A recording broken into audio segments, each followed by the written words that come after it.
दर्शक बंधु आम बर्तमान चलु पंचुक प्रथम दिन में आम सादा खाया होटेल सादा होटेल देखिए सादा होटेल केमती कौन अच्छी खाया आम आपण मानक देखू आपण मैंने आसतु आम सांगे जावा 1टा बाजिगला खाया अच्छी कि ना आमको डाउट काउंटर देखो काउंटर व्यू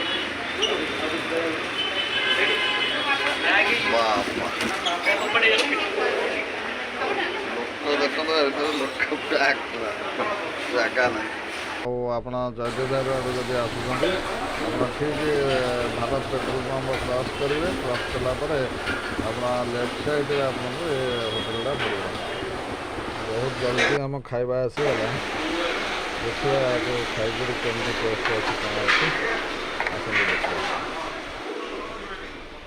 खाइबारे से आमको देइछन्ति भात गोटे डाली देइछन्ति एवं तदरे गोटे मिक्स तरकारी देइछन्ति आ गोटे शाग मुग देइछन्ति आ गोटे देइछन्ति आपनको छोले तरकारी झोल देइछन्ति आ गोटे ओरा देइछन्ति आ पछरे पांपड़ देइछन्ति देखिए भात डाली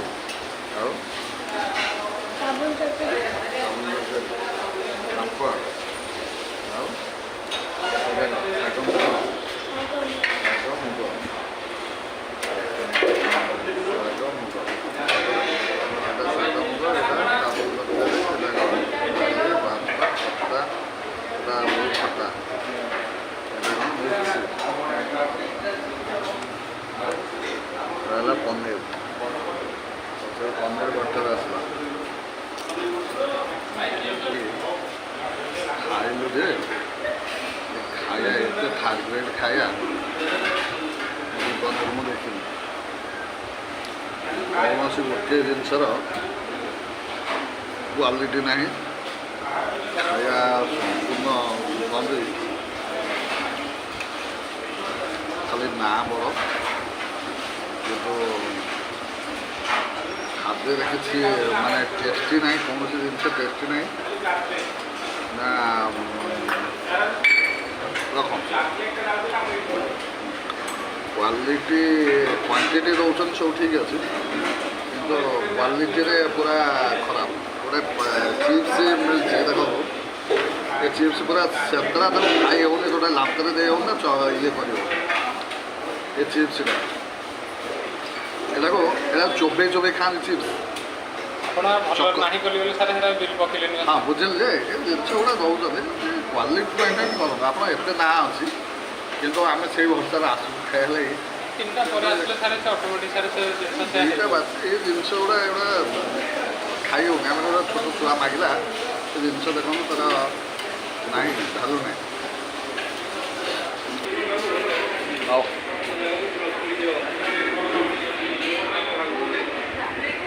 280 टंका से आम ठार ने 2टा प्लेटर खाया देते जोटा कि आप देखी कौन कौन देते तक आउ रहा आप एक्सट्रा खाली पनीर आमको देते पनीर बटर गोटा देते तो पनीर बटर जी 280 टंका टोटाल 2टा मिल नहीं से 280 टंका आउ क्वालिटी आप कौन कह थर्ड ग्रेड क्वालिटी पूरा खाली लोक सादा होटेल बोले भाविक कार्तिक मास सादा कौटी मिलनी जेहेतु संपूर्ण सादा होटेल तेणु से लोक भिड़ होती कि एमती क्वालिटी जब सब मैंने मेंटेन करेंगे तो ये होटेल को 70 कौन लोक आसवे मु तो विश्वास कर कहीं एमती खाद्य मुझे भी देखनी खाया ठीक ठाक नाला आईटा पर तो तुम बिजनेस कर सब गुड़ा थंडा कौन से गोटे आइटम आप देखिए गरम ना आउ गोटे कथा चिप्स केमती लगुला देखो मो पुओ कह छोट पिला सी भी जानसी कौन चिप्स लगला से चिप्स पूरा सिपा पूरा काटे जमा छिंडुरी पूरा सिप्पी जी କହିବାରୁ ସେମାନେ କହିଲେ କି ଆମେ ଚିପ୍ସର ପଇସାଟା ଆପଣଙ୍କୁ କାଟି ଦେଉଛୁ, କିନ୍ତୁ ଚିପ୍ସର ପଇସାଟା କାଟି ଦେଉଛୁ ନା ଅଲଗା ଖାଦ୍ୟ ଗୁଡ଼ା ଯେଉଁ ଦେଇଥିଲେ ସେ ଅଲଗା ଖାଦ୍ୟ ଗୁଡ଼ା ସେ ତ ସବୁ ସମ୍ପୂର୍ଣ୍ଣ ଥଣ୍ଡା ଖାଦ୍ୟ। ତୁମେ କ'ଣ ଏତେ ଲକ୍ଷ ଲକ୍ଷ ଟଙ୍କା ବିଜନେସ୍ କରୁଛ, ଏତେ ଏତେ ଲୋକ ତୁମ ଦୋକାନ ଭିତରେ ଆସୁଛନ୍ତି, ପ୍ରତିଦିନ ଆସୁଛନ୍ତି, କିନ୍ତୁ दादा ସେ ଯେଉଁ ଖାଦ୍ୟକୁ ଟିକେ କ'ଣ ଗରମ କରିକି ଲୋକଙ୍କୁ ଦେଲେ ହେବନି? କହୁଛନ୍ତି ଥଣ୍ଡା ହେଇଗଲା, 2ଟା 3ଟା ବେଳକୁ ଥଣ୍ଡା ହେଇଗଲା। ଆରେ ତୁମ ଦୋକାନକୁ ତ 3ଟା ପରେ ଲୋକ ଆସୁଛନ୍ତି, ତୁମେ ସର୍ଭିସ୍ ଦେଉଛ 3ଟା ପରେ, ତୁମେ କ୍ଲୋଜ୍ କରିଦେବ, ନହେଲେ ମାରିଦେବ। ନା ଆଜ୍ଞା ଆମର ନାହିଁ, ଆମେ ଦେଇପାରିବୁନି। ଆପଣ ତ ପଇସା ନେଉଛନ୍ତି ତା ପାଇଁ ନା, ଆପଣ ତାକୁ ଦୟା କରିକିରି ତା ଉପରେ ଟିକେ ଧ୍ୟାନ ଦିଅନ୍ତୁ। ଆପଣ ଯଦି ଏ ଭିଡ଼ିଓକୁ କେବେ ଦେଖନ୍ତି ତାହେଲେ ଆପଣ ଦୟା କରିକିରି ଆପଣ ଯେ ଓନର୍ ଅଛନ୍ତି ତାକୁ ଆପଣ ଟିକେ ଧ୍ୟାନ ଦେବେ ୟା ଉପରେ, ଯେ ଆପଣ ଗରମ କରିକିରି ମିନିମମ୍ଟା ଆପଣ ଯାହା ତ କ୍ୱାଲିଟି କରିଛନ୍ତି ତାକୁ ଗରମ କରିକି ଲୋକଙ୍କୁ ଦିଅନ୍ତୁ। ଏତେ ଥଣ୍ଡା ଖାଇଲା ପରେ ମୋତେ ପାଟିକି ସ୍ୱାଦ ଲାଗେ, ସେ ଭଲ ଲାଗୁନି। ଆଉ କ'ଣ କହିବି, ଏତିକି ଆଉ। ଏବେ ଆମେ ଖାଇ ପିଇକି ଆସିଲୁ ବୁଦ୍ଧ ପାର୍କରେ ଆମେ ପହଞ୍ଚି ଯାଇଛୁ। ଆମେ ଲଞ୍ଚ କରି ଆସି ବୁଦ୍ଧ ପାର୍କ ଆସିଛୁ। ବର୍ତ୍ତମାନ ବୁଦ୍ଧ ପାର୍କରେ ଖେଳାଖେଳି ଡିଆଁ ଡିଆଁ ଏସବୁ ଚାଲିବ ଆଉ। ହଁ ଯିବା।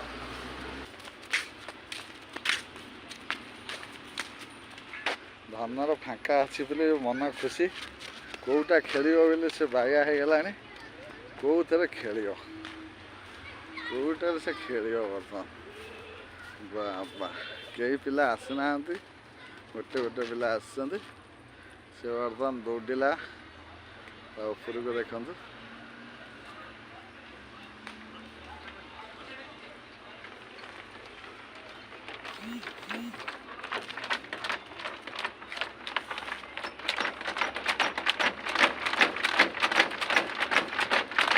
ଛୋଟ ପିଲାଙ୍କର ମଜା ଦେଖନ୍ତୁ, ଆମେ ସବୁ ବଡ଼ ହେଇଗଲୁ ଆଉ ସେ ମଜା ଉଠେଇ ପାରୁନାହୁଁ। ବର୍ତ୍ତମାନ ଛୋଟ ଯିଏ ହେଇଛନ୍ତି ସେ ତା ମଜା ଉଠାଉଛନ୍ତି ଆଉ।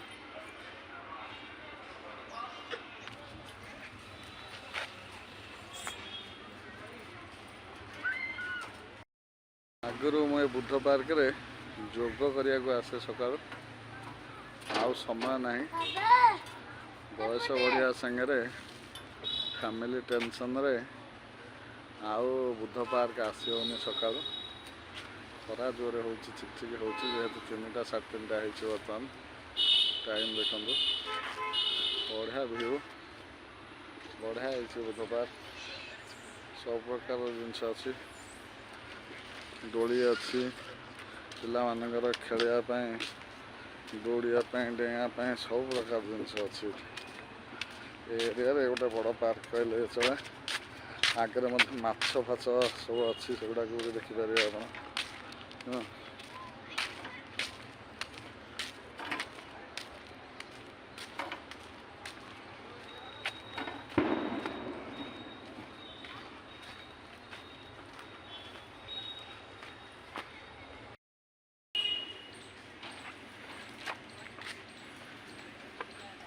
ଧୀରେ ଧୀରେ ଆରାମସେ କରିବ। ଆଗକୁ ଆପଣମାନେ ନୂଆ ନୂଆ ଭିଡ଼ିଓ ଦେଖିବା ପାଇଁ ଆପଣ ମୋ ଚ୍ୟାନେଲକୁ ସବସ୍କ୍ରାଇବ୍ ଏବଂ ଲାଇକ୍ କରନ୍ତୁ ଏବଂ ସେୟାର କରନ୍ତୁ। ଆପଣ କଲେ ମୁଁ ଆହୁରି ଭଲ ଭଲ ଆପଣଙ୍କୁ ଭିଡ଼ିଓ ମାନ ପକେଇକରି ଦେଖାଇ ପାରିବି।